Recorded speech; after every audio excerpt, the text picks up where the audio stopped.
Nihao konnichiwa, hello and namaste. This is your favorite host and host Bibidza from the top of the world, and welcome to this 16th episode of Crypto Awareness. And in this episode, I am going to talk about the collateralization process that is possible in decentralized finance.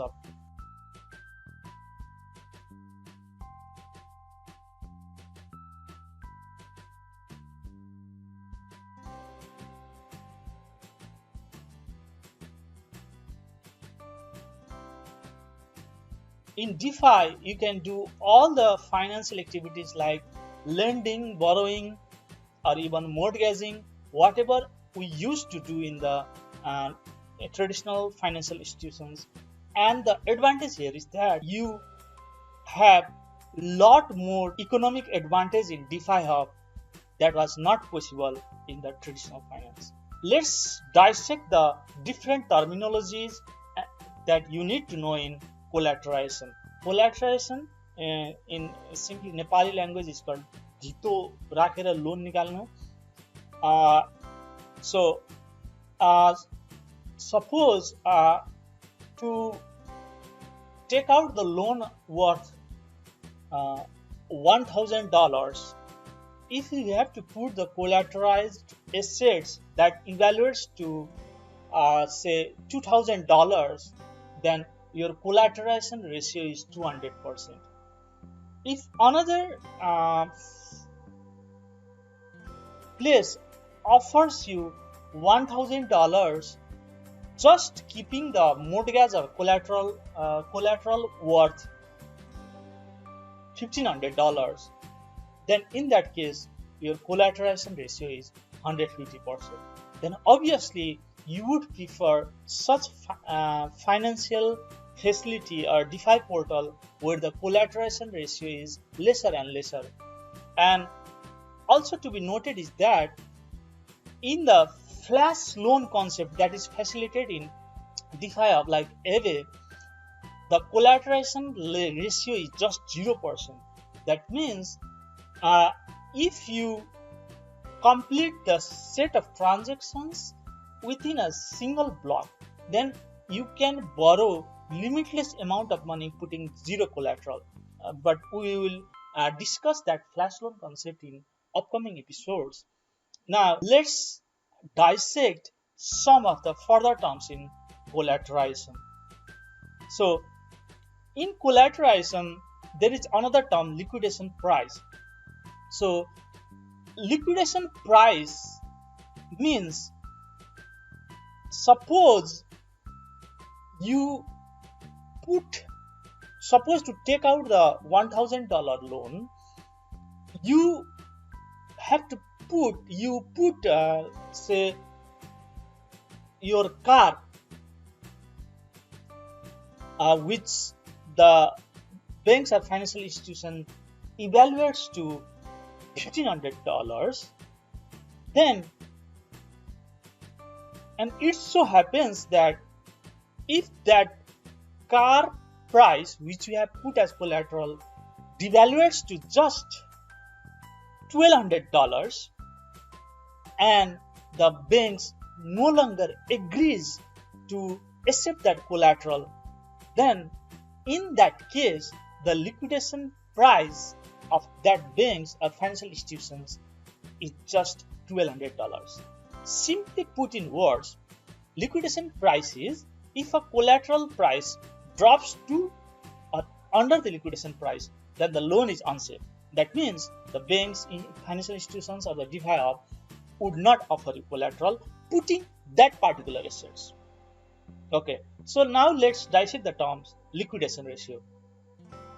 If the collateral ratio of a loan is below this ratio, then the loan is unsafe.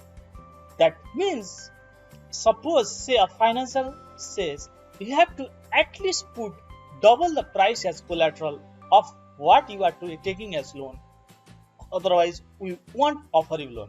Then in that case the liquidation ratio put forward by that financier is liquidation ratio, right? So in the earlier example, the liquidation ratio of that particular bank was just 200%, right? And now comes the term liquidation penalty.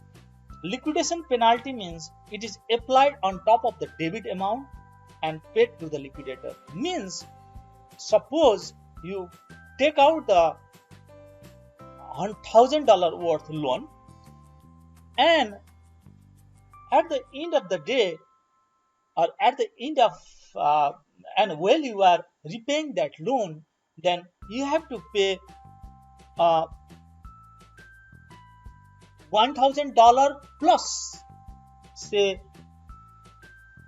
for the $100, then that your liquidation penalty is $100. That means after you pay $1,000 plus $100, you would only get back the put collateral. Now let's dissect the terms. Required ratio. Required ratio is the required collateral ratio for borrowing additional AUST. This is usually higher than liquidation ratio to maintain a safety vault. And then comes the term interest rate. Interest rate is the annualized interest rate for the loan. This is indicative, of course, as rates are calculated each block to create loan. That means suppose you are taking the $1,000 loan, then how much interest is accrued or charged to you for taking that $1,000 loan per year basis, then that is interest rate. Suppose you take out $1,000 loan and you have to pay at the rate of say 10% per year for taking the loan, then interest rate is 10%. These terms you need to understand whenever you are using the DeFi hub. You need to understand those metrics. By the way, these terms were encountered while I was using the Akala DeFi hub on Polka ecosystem. By the way, Akala DeFi hub is just going to be launched on the Polka ecosystem, and I have participated in its parachain auction, putting my Kusama tokens in the candle auction. Now we come to the next section of our episode, and in this next section I am going to explain the investing terminology, dollar cost averaging. Dollar cost averaging, what is it? Dollar cost averaging is, suppose you have $30,000. Instead of buying say gold, putting all your $30,000 at once, what you are deciding to do is you buy that gold this month at the current rate of say 70,000 per tola.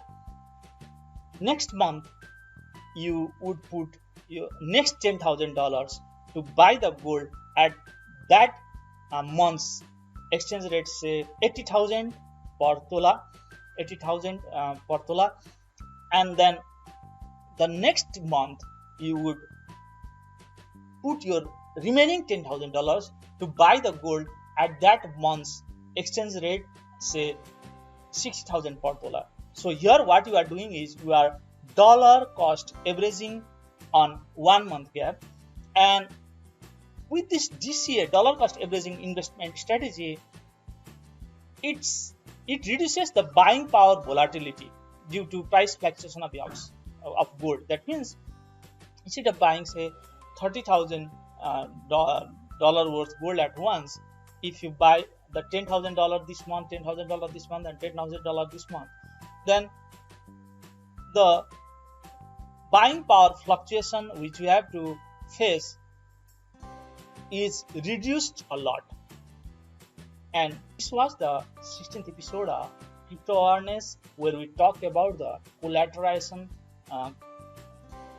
concepts and its terms, and we also talked about DCA. And so this was the 16th episode of Crypto Awareness, where we talked about the different terms in collateralization process, and we also discussed the DeFi landscape that is currently evolving in 2021, and then we talked about the bonus concept of dollar cost averaging or DCA. If you do not understand any of the terms, then let me know in the comment section below. I will try my best to make it clear. Till then, keep watching old episodes of crypto awareness or any Vivid Japanese episodes of this channel. Till then, see you, stay safe, stay healthy, and keep learning.